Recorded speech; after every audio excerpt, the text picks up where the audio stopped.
Make it stick. Let's check Anki as always to start the day out. Plug in, flash out, and burgundy. Headed for the overload. Nope, no flashcards too. All right, so what are we doing then? Well, yesterday let's figure out what we did yesterday before we jump into anything. We finished reading chapter 2 to learn, retrieve. We'd have been in the takeaway section at the last page and a half. What would we have learned? Man, what would we have learned? Would we have said the principal? Yeah, the principal. I think the principal was asked. The principal from the beginning of the chapter, he was asked, well, you were concerned about active recall just being a form of speeding up rote memorization, and you were focused on higher order skills, synthesis, questioning, application. What do you think now after these experiments had gone on in his school? And he was like, well, it's clear to me that for students to have the ability to apply knowledge creatively, abstractly, to synthesize, to question, to draw bigger conclusions, it would require a solid foundation in the actual basic knowledge and conceptual understanding that comes from something like active recall. So he was all for it after. He was not fearful of the rote memorization anymore. There's people in the hallway, but I'm gonna have to fucking do this anyway. What else do we read about? Delayed feedback and feedback would have been the day before, I think.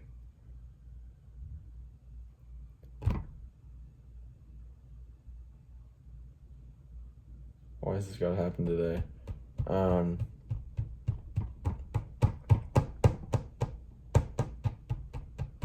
What else? That was the last two paragraphs. What else would there have been? Stuff about spaced repetitions.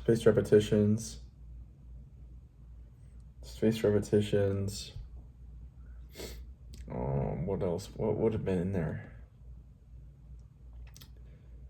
Right, the testing effect. Yeah, exploring the testing effect in the wild, exploring the testing effect, generation effect. Right, probably that the more cognitively effortful the retrieval practice, the deeper the learning.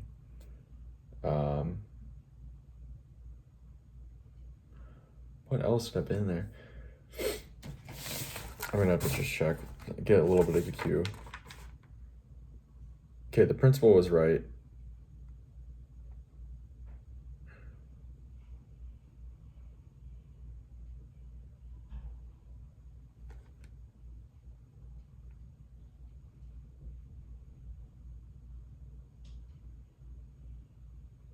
Oh my gosh, there's a lot. I don't know why I cannot remember this. There's like a direct relationship. There's a direct relationship between the number of tests, the amount of learning, direct relationship between the amount of low stakes quizzes and the enjoyment of the students. Practiced. Right, they defined mass practice, right? What was mass practice according to the authors? Mass practice is like compressed rereading and review within basically one time frame. It leads to quick forgetting, whereas retrieval practice leads to long-term gains.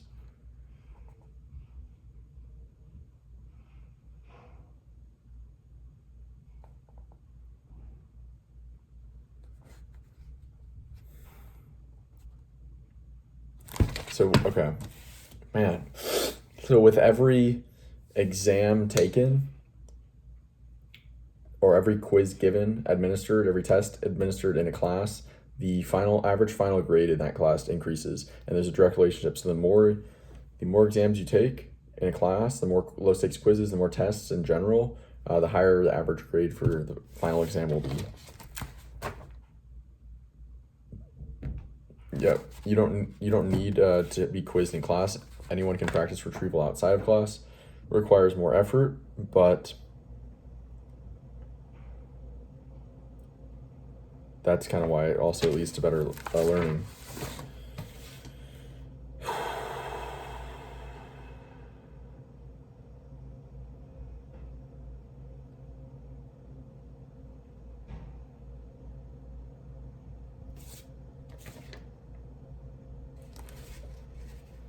All right. So corrective feedback improves learning by showing the learner where he has misunderstandings, and retrieval practice and testing also leads to a better understanding of one's progress, one's knowledge, and one's weaknesses. All right, just a bunch of cumulative facts kind of about retrieval practice and testing effects. So I probably should have been able to recall more than that. I don't know why I was so rough at recalling those. So we'd have the direct relationship between exam grade, a number of exams, and final grade. Practice testing can be performed by anyone. Retrieval practice doesn't need to be in a classroom setting. Better calibrates one's understanding of their abilities. Leads to longer term memory and benefits than mass practice. Mass practice being cramming, review, and rereading together. The principal, what he thought at the end. And yeah, I think that's basically it. Corrective feedback. Improving learning through correcting misunderstandings. All right. Now we are on questions. So I'm going to answer any of these questions I got at the beginning or that I wrote down at the beginning or during the reading of the chapter. What is the testing effect? Okay, I already answered this. The phenomena that retrieval leads to better learning than re-exposure. Sure. Is there any direct relationship, or is there a direct relationship between effort and resulting learning? Yes, but pretty much as long as the effort is going towards retrieval practice. Only when it leads to deeper cognitive processing. That's fine. I don't know about that. I would say, is there a direct relationship between effort and resulting learning? Yes, but potentially only between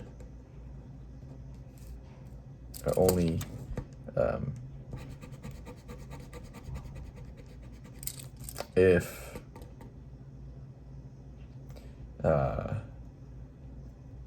the cognitive effort is going towards retrieval. So it's retrieval practice basically is where you have a direct relationship. You know, if you spend a little bit of effort on retrieval practice and a lot of effort on rereading, you're probably still going to learn more from retrieval, even though it's lower effort. What is the definition of cramming? There it is. Massed rereading / reviewing / exposure. I think that's pretty good. What is the generation effect? The psychological phenomena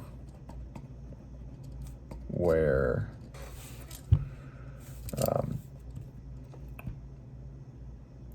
even small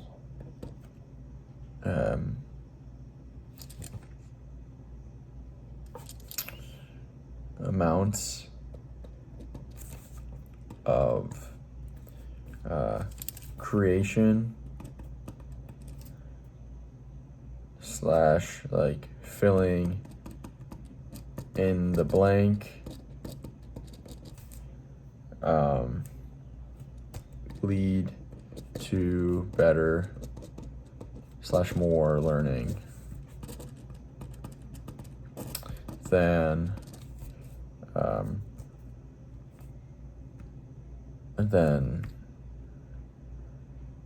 activities with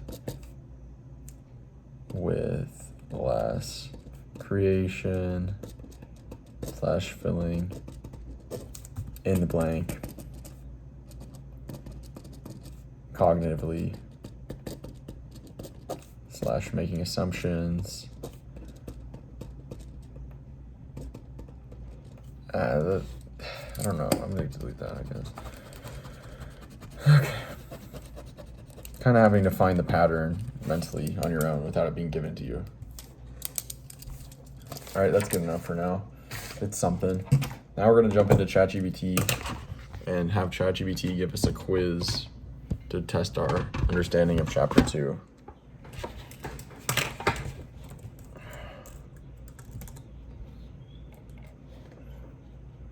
Okay, so I'm going to come in here. Okay, I just completed Chapter 2 of Make It Stick. Let's give me a quiz to solidify knowledge, understanding, and test my level of understanding. And test my level of knowledge / understanding. Okay. Great work pushing through Chapter 2. Make it stick. Before I design a quiz, tell me this. In your own words, what's the main takeaway of Chapter 2? Try to summarize the core ideas and what surprised you or challenged your thinking. Once you do that, I'll build a multi-tier quiz to test and deepen your recall. All right, what was the idea? The idea of the chapter is that the most potent learning technique is retrieval practice, which is practice that requires pulling information out of one's long-term memory and creating rather than consuming. Core principles, you're zeroing in on the core principles now. Let's pressure test and deepen the understanding. Tier 1, low resolution recall, and there's going to be Tier 2, medium resolution recall. Tier 3, high resolution recall. We got 8 questions. Damn, bro. Can we just get one at a time?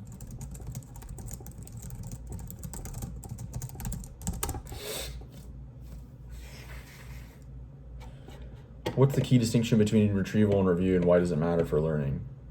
Retrieval means you are pulling info out of your own brain. Review, on the other hand, is just re-exposing yourself to external info. It matters because it has a serious difference in underlying, in resulting underlying brain growth and knowledge development. Retrieval is active, review is passive, and the difference transforms how deeply the material is encoded. Quick refinement. The brain change you hinted at comes from the effort and reconstruction involved in retrieval, which strengthens memory pathways and helps you reconsolidate and update knowledge. Okay, cool. Question 2. Why is rereading considered a weak strategy, even though it feels effective? Think beyond its passive. Why does it feel like it's working? And why is that a trap? It's a weak strategy for 2 reasons. First, it leads to poor encoding of the information. 2, it leads to fluency and recognition of the material, which leads to an inflated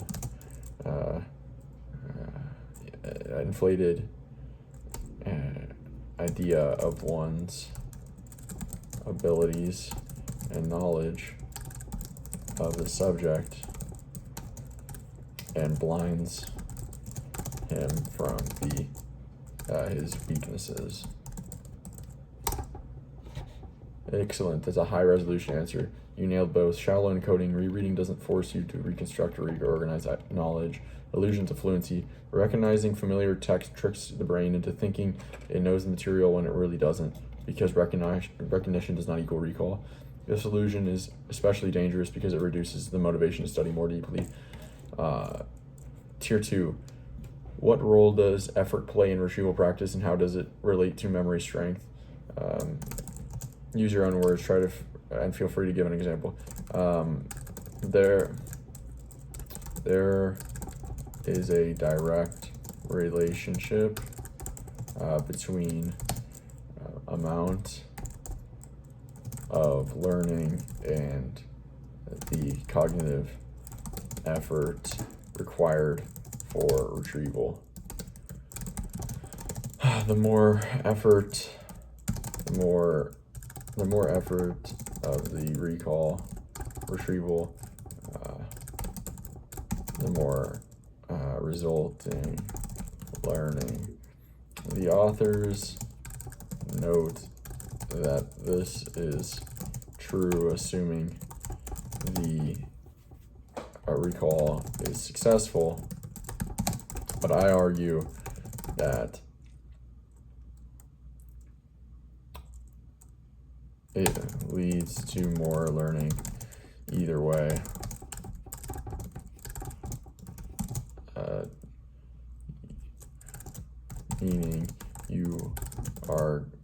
Meaning the more effort, the more brain change via the neurotransmitters released during the effort and agitation.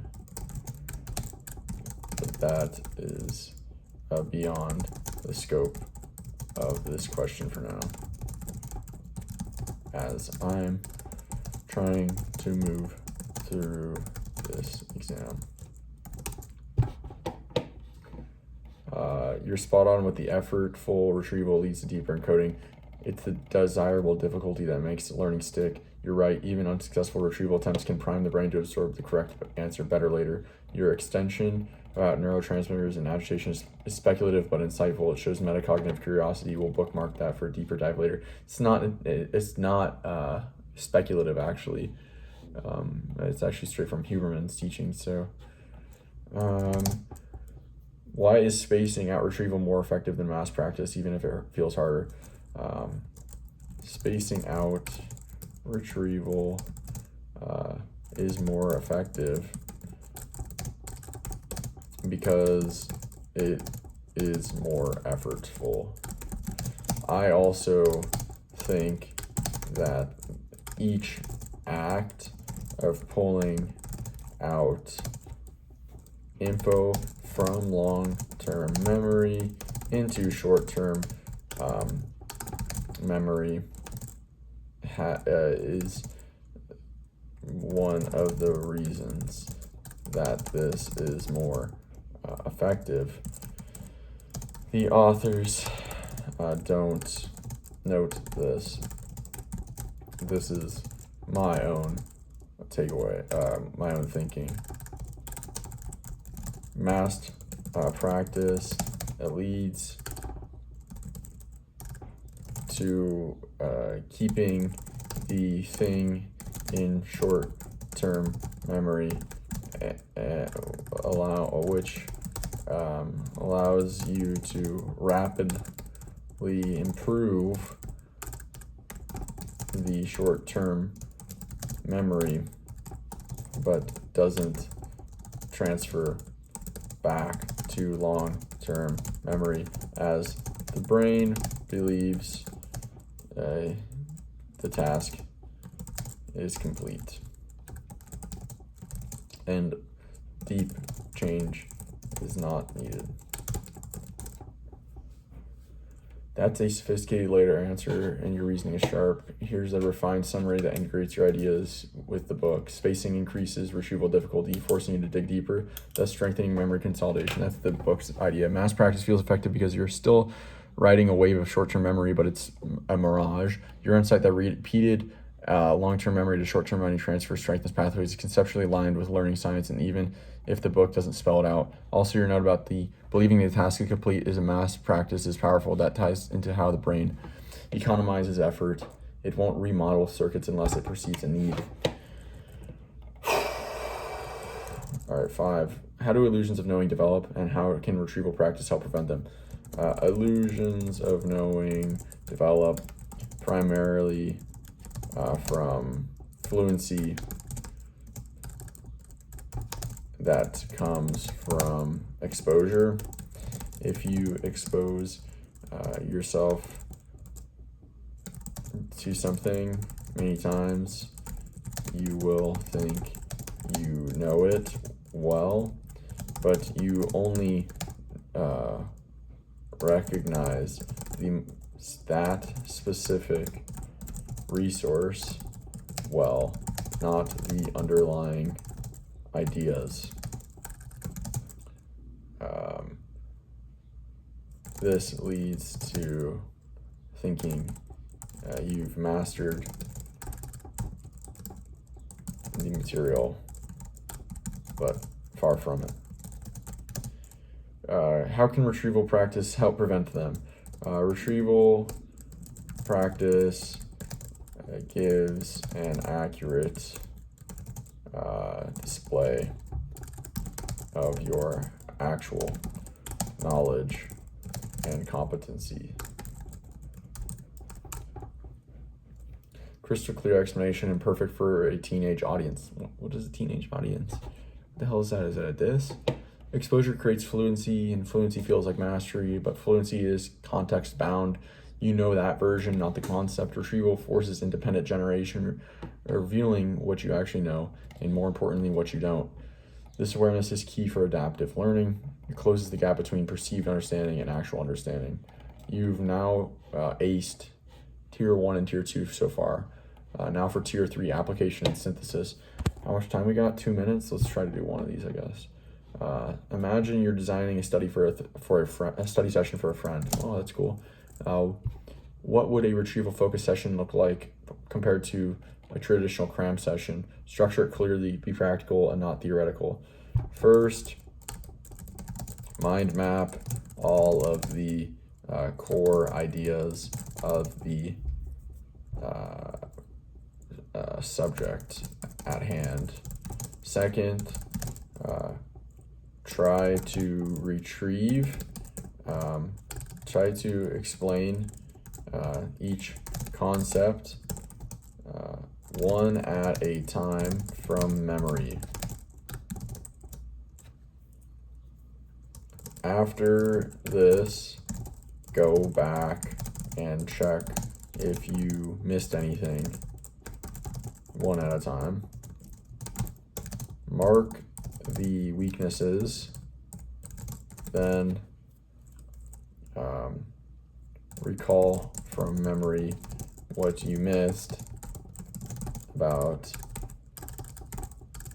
the weaknesses. Read anything you may be missing about these weaknesses. Practice active recall while reading. Loop through the weaknesses with the new info and original info and weaknesses missed in a later session. That's an excellent retrieval focused session plan. All right. Strategic, metacognitive, and iterative. An Initial mind map forces active recall and reveals structure of understanding. Explain concepts for memory generation, fact and action. Gap checking, calibration where illusions meet reality. Targeted restudy, purposeful review, focusing only on weak zones. Active recall, reading plus recall, no passive consumption. You're reading with your misses. You're engaging with your misses. Space loop on weaknesses. Retrieval plus spacing plus interleaving. Long-term retention. You're integrating feedback loops, desirable difficulty, and self-testing. This is better than 95% of actual study sessions students do. Okay. Save the final questions. How is that only 95%? Fuck this guy. What level have I scored so far?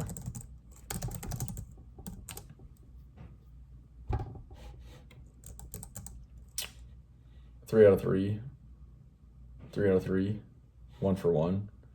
You've demonstrated strong conceptual grasp, original synthesis, and the ability to apply ideas practically. This puts you at a mastery level of chapter 2.